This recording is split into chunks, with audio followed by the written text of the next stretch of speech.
Yun, karga na naman mga kalapatids. So, kakanan naman ng training. So, nung nakaraan is kaliwa. So, ngayon, pakanan. Kung di ako nagkakamali, Castañedas. Hindi ko sure, ngayon lang ako narinig yun. O ngayon lang makakapag-training. Simula nun, ngayon ko lang narinig yung Castañedas na yun. Ayan. Yan, isa-isahan nating ibon. So, kakarga na natin. Nakawalan ko pa isa pa.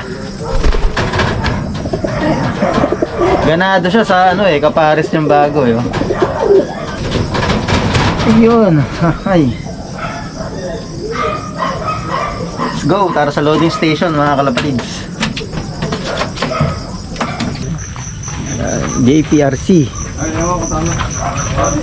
Tapos yung kabila Merpa mga kalapatids.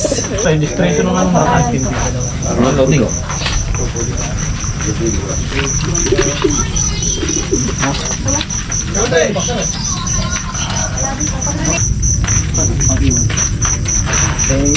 Kano yun ba?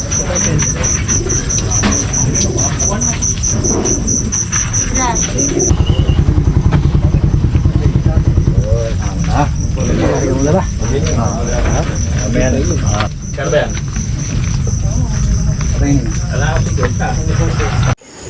Yo, yo, yo! Good morning po. JPRC Castañeda Tos. Shout out kay Jerome Lastima from Tacloban City. Sir, magandang umaga sa inyo. 6 AM pawawalan natin ibon, Meron kaming tinuluyan dyan nung nagtakloban kami Hindi ko na matandaan yung pangalan. Shout out sa inyo, sir. Ayan na po, ayun yung gratis natin Alas 6, ayan, putok na yung araw. 5, 2, kalahati lang kalahati. Sige, kalahati lang. Ayan po, pinakawalan na yung mga ibon, Castañeda. Palapag! Ayan po, pinakawalan na yung mga ibon, Castañeda Tos, July 21, 2024. Ayan po. Shoutout sa mga tiga-Tacloban. Maraming salamat po sa panonood sa JPRC Nueva Ecija. Ayan po yung mga ibon nyo. Palapag! 6 AM pinakawala ibon.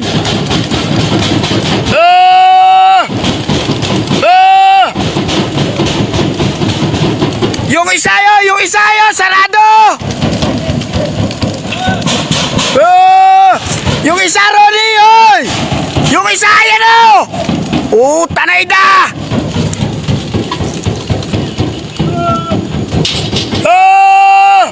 Ayun marami pa sa gitna! Marami pa sa gitna!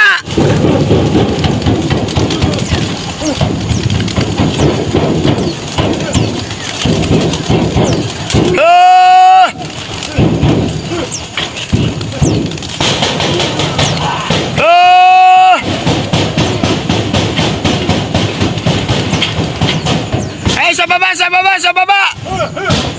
Dito! Do sa likod, bugaw, sa likod!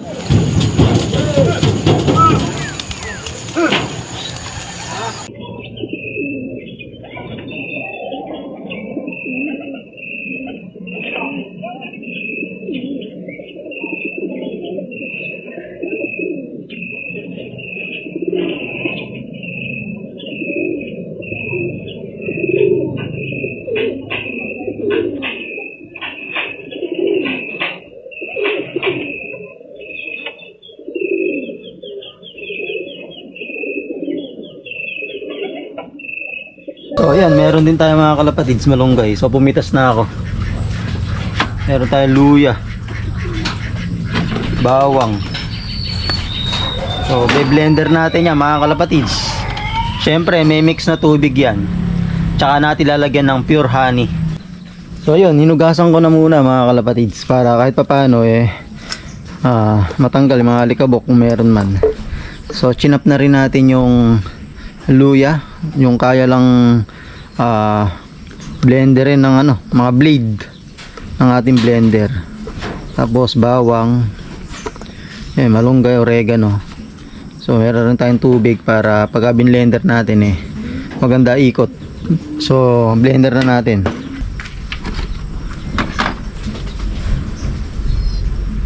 Lagyan natin tubig. Tapos ilagay na natin to, nakasangkap. All natural, green na green mga kalapatids.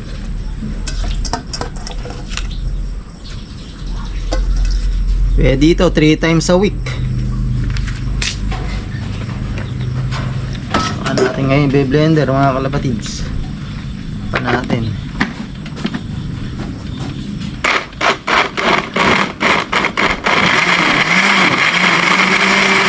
Saka natin sasalain ngayon mga kalapatids. Pwede namang hindi nyo salain yan mga kalapatids. Pero kasi sinasala ko ng hindi sumama sa tubig. Sinong pino mga kalapatids. Itong pinagsapalan, pwede pa nating isang blender pa ito ulit. Makatas pa yan. So, konti lang nilagay natin pero ang daming magagawa. So, isang isang painuman. Pliers, breeders, stockbird. Yung breeders na may mga inakay pwede din. Yung umiitlog. Recondition mga kalapatids, natural. Para sa second clutch maganda pa rin ang iitlog nila o ilalabas nilang inakay. So, lalagyan pa natin to ng tubig. Kasi masyado siyang matapang. Para lahat mabigyan natin, nilalagyan na natin ng honey. Ayun honey. Sarap niyan mga kalapatids. All natural, walang halong chemical. So yan, tapos bibigay natin sa pliers at breeders.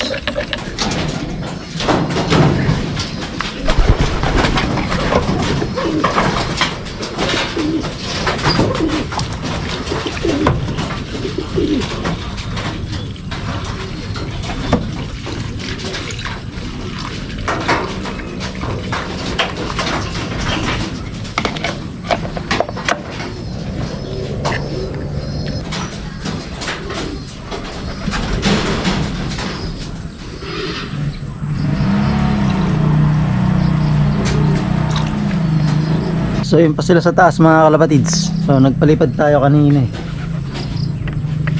Iba dun sa taas pa iba mga kalapatids. Yun. Andiyan na rin yung mga bagong inakay. So yun mga kalapatids, nagbigay nga tayo ng luya, bawang, tsaka oregano. So itong nilalaro kong isa, bibigyan ko ng victory.